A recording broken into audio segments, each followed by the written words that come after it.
আজ নাগ পঞ্চমী আর আজও ভারতের অনেক জায়গায় মানুষ সাপকে দুধ খাওয়ায়।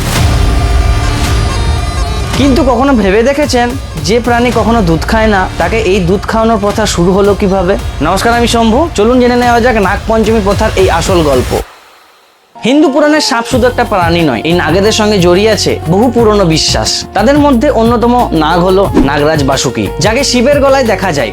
আর সমুদ্র মন্থনের সময় নাগরাজ বাসুকিকেই দড়ি হিসেবে ব্যবহার করা হয়েছিল। তাই ভারতীয় সংস্কৃতিতে সাপ শুধু একটা ভয়ের প্রতীক নয়, শক্তি, সুরক্ষা আর প্রকৃতির সঙ্গেও জড়িত। এই বিশ্বাস থেকেই নাগ পঞ্চমীতে নাগ দেবতার পুজো করার রীতি চলে আসছে। কিন্তু এবার আসল প্রশ্ন, সাপ কি সত্যি দুধ পান করে? সত্যিটা হলো সাপের আসল খাবার কিন্তু দুধ নয়। তাদের শরীর কিন্তু দুধ হজম করতে পারে না। অনেক সময় তৃষ্ণার্ত সাপ দুধ পান করে, তার মানে এই নয় সাপের আসল খাবার দুধ। বরং দুধ খাওয়ানো কিন্তু সাপের জন্য অত্যন্ত ক্ষতিকর হতে পারে। তাই নাগ পঞ্চমীতে শুধুমাত্র সাপকে দুধ খাওয়ানোটা আমাদের আসল কাজ নয়, কারণ প্রকৃতিকে বাঁচিয়ে রাখা আসলে আমাদের ভবিষ্যৎকে বাঁচিয়ে রাখা। তাই সকলকে নাগ পঞ্চমীর শুভেচ্ছা। আর চ্যানেলে যদি নতুন হয়ে থাকেন অবশ্যই সাবস্ক্রাইব করতে ভুলবেন না। দেখা হচ্ছে পরের ভিডিওতে। ধন্যবাদ।